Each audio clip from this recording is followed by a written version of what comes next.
অনেক আপত্তি করা হয় যে মির্জা সাহেব রসুল করিম সাল্লাল্লাহু আলাইহি ওয়াসাল্লামের চেয়ে নিজেকে শ্রেষ্ঠ বলে দাবি করেছেন।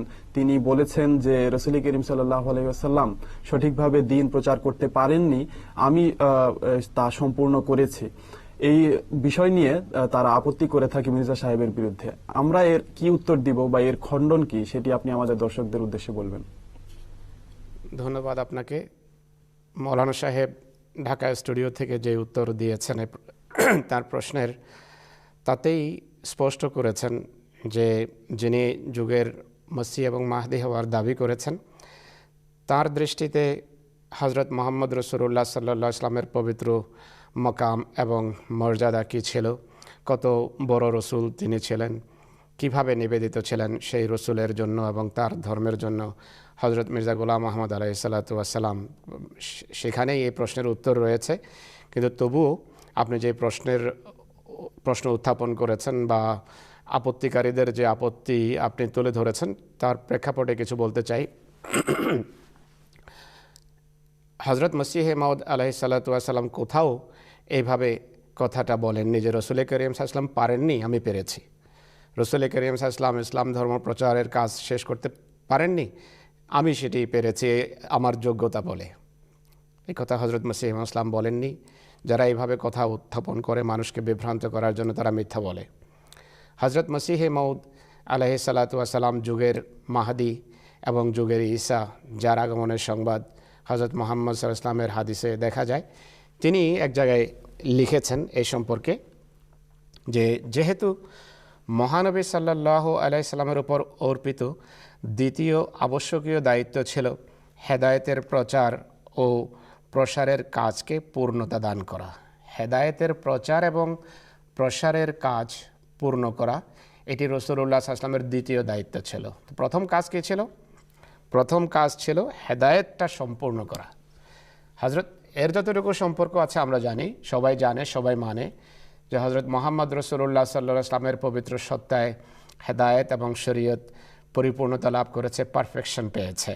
কোরআন শরীফ সেটি পরিষ্কারভাবে বলেছে যে আল ইয়াউমা আকমালতু লাকুম দীনাকুম। রাসূল করিম সাল্লাল্লাহু আলাইহি ওয়াসাল্লামের সত্তায় ধর্ম এবং শরীয়ত পূর্ণতা লাভ করেছে। এটি হযরত মির্জা সাহেব নিজে লিখছেন। নতুন কোনো শরীয়তের আর প্রয়োজন নেই, নতুন কোনো শিক্ষার প্রয়োজন নেই। কিন্তু হেদায়েতের প্রচারেরও একটা কাজ আছে। এটা হযরত মুহাম্মদ রাসূলুল্লাহ সাল্লাল্লাহু আলাইহি ওয়াসাল্লামের নিজের কাজ।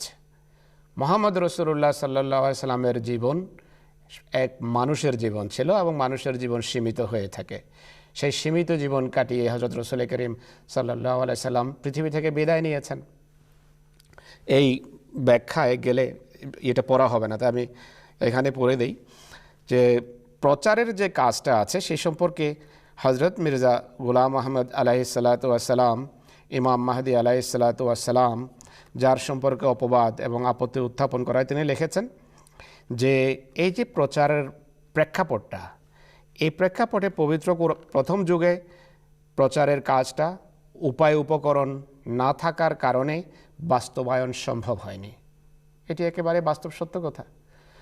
প্রথম যুগে আজকে যেভাবে প্রচার করা সহজ, আজকে যেভাবে পৃথিবীর যে কোনো প্রান্ত থেকে আপনি এখন কিছু বলেন, এক সেকেন্ড পরে বা সেকেন্ডেরও পূর্বে পৃথিবীর অপর প্রান্তে তা পৌঁছে যাচ্ছে। আমার আওয়াজ আপনারা ঢাকায় বসে শুনতে পাচ্ছেন বা আমেরিকাতে মানুষ শুনছে আমার আওয়াজ। কিন্তু প্রথম যুগে 1400-1500 বছর পূর্বে সেই সুযোগ ছিল না।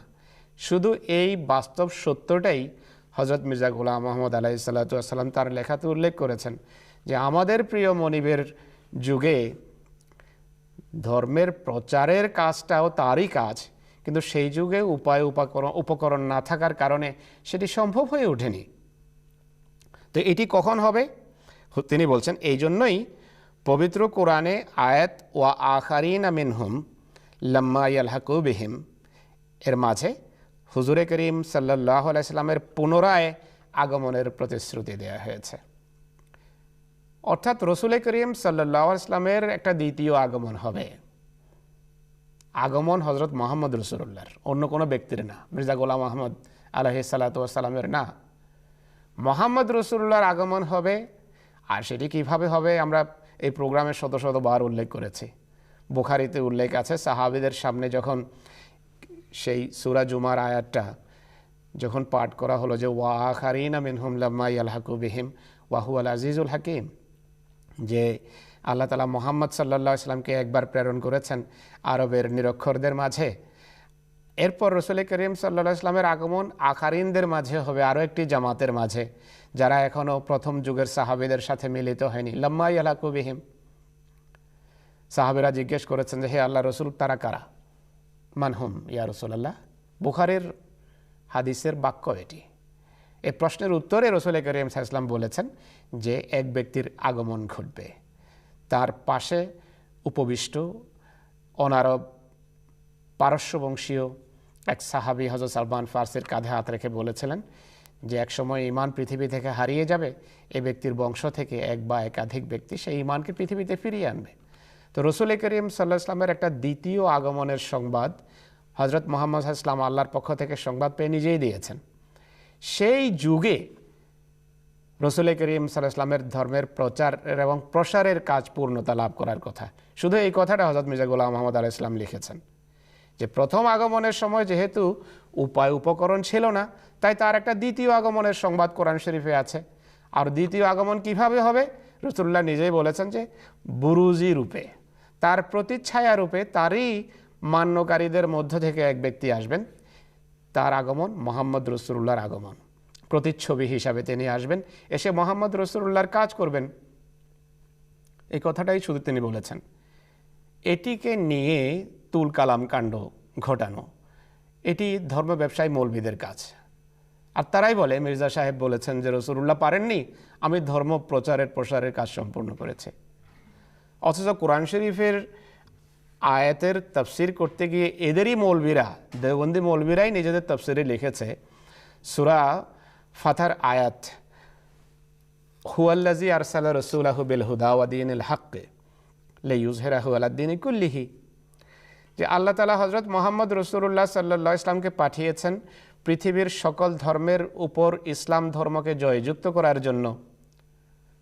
এখন এই সমস্ত মুফাসসিররা নিজেরা জানে যে এই কাজটা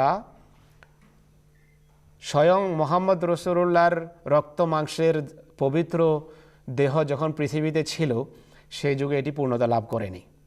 শরীয়ত পূর্ণ হয়েছে, কিন্তু এশাআতে শরীয়ত, তাকমিলে এশাআতে শরীয়ত, শরীয়তের প্রচারের কাজের পূর্ণতা হযরত মুহাম্মদ সাল্লাল্লাহু আলাইহি ওয়াসাল্লামের যুগে এনারাই লিখেছেন যে হয়নি। ওয়া যালিকা ইনদা খুরুজিল মাহদি, মাহদির যুগে হবে হেদায়েতের প্রচারের পূর্ণতার কাজটা। এটা তারা লিখেছে, আহমদিয়া মুসলিম জামাত লেখেনি, এবং বিনা ব্যতিক্রমে সব মুফাসসির এটা লিখেছে প্রায়। তো আপত্তির খাতিরে শুধু এই ধরনের কথা বলা হয়। তো হেদায়েতের প্রচারের যে সম্পূর্ণতার কাজ, এটি শেষ যুগে মুহাম্মদ রাসূলুল্লাহর যখন দ্বিতীয় আগমন ঘটবে বুরুজি রূপে, প্রতিচ্ছায়া রূপে, তারই উম্মতের মধ্য থেকে এক ব্যক্তির মাধ্যমে এই কাজটা হওয়ার কথা। হযরত মির্জা গোলাম আহমদ আলাইহিস সালাম শুধু এই কথাটাই বলেছেন যে আজকে যেহেতু যোগাযোগ মাধ্যম খুবই উন্নত, আজকে খুব সহজেই ইসলামের বাণী পৃথিবীর সেই সকল অঞ্চলেও প্রচার করা সম্ভব হচ্ছে যেখানে সেই যুগে প্রচার করা সম্ভব হয়নি।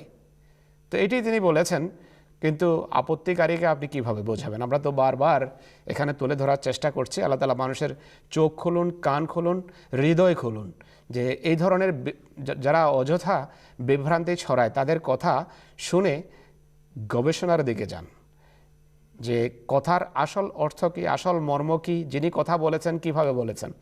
হযরত মির্জা গোলাম আহমদ আলাইহিস সালামের সব কথাকে যেই পটভূমিতে তিনি কথা বলেছেন সেই পটভূমি দেখতে হবে। তার পুরো রচনাবলীকে সামনে রেখে কথা বলাই ইনসাফের কাজ। মাঝখান থেকে একটা বাক্য বা একটা শব্দ নিয়ে মানুষকে বিভ্রান্ত যারা করে, তাদের অন্য যে কোনো স্বার্থ থাকতে পারে, কিন্তু হেদায়েতের সন্ধান তাদের উদ্দেশ্য না। যেই মির্জা গোলাম আহমদ আলাইহিস সালাম, ইমাম মাহদি আলাইহিস সালাম নিজে লেখেন যে আমি সব কুছ হামনে উসি সে পায়া, শাহেদ হে তু খুদায়া, যে হে আমার আল্লাহ, এই সমস্ত মিথ্যাবাদীরা অনেক আজে বাজে কথা বলে, কিন্তু তুমি সাক্ষী যে আমি সব কিছু হযরত মুহাম্মদ রাসূলুল্লাহ সাল্লাল্লাহু আলাইহি ওয়াসাল্লাম থেকে পেয়েছি। বলেছেন আমি মুহাম্মদী সমুদ্রের একটা বিন্দু মাত্র। বলেছেন আমার কর্ম যদি হিমালয় পর্বতের সমানও হতো, আমার নেক কাজ, আর আমি যদি হযরত মুহাম্মদ রাসূলুল্লাহর আনুগত্য না করতাম তাহলে এই সব কিছু আগুনে নিক্ষিপ্ত হওয়ার যোগ্য ছিল। যে ব্যক্তি এই ধরনের কথা লিখেছেন এবং যার রচনাবলিতে হযরত রাসূল করিম সাল্লাল্লাহু আলাইহি সাল্লামের জন্য, তার ধর্মের জন্য এত আত্মাভিমান, এত গভীর ভালোবাসা দেখা যায়, তিনি লিখেছেন যে হযরত মুহাম্মদ সাল্লাল্লাহু আলাইহি সাল্লামের বিরুদ্ধে যারা কটূক্তি করে এতে আমার এত কষ্ট হয়, এমনভাবে আমার হৃদয়ের রক্তক্ষরণ হয় যে আমার সামনে যদি একে একে আমার প্রতিটি সন্তানকে জবাই করে দেওয়া হয় তবুও আমার তত কষ্ট হতো না যতটা এদের অপলাপ শুনে মোহাম্মদ রাসূলুল্লাহ সম্পর্কে আমার কষ্ট হয়। তো কোনো কথা বলার আগে এই পটভূমিতে বলতে হবে।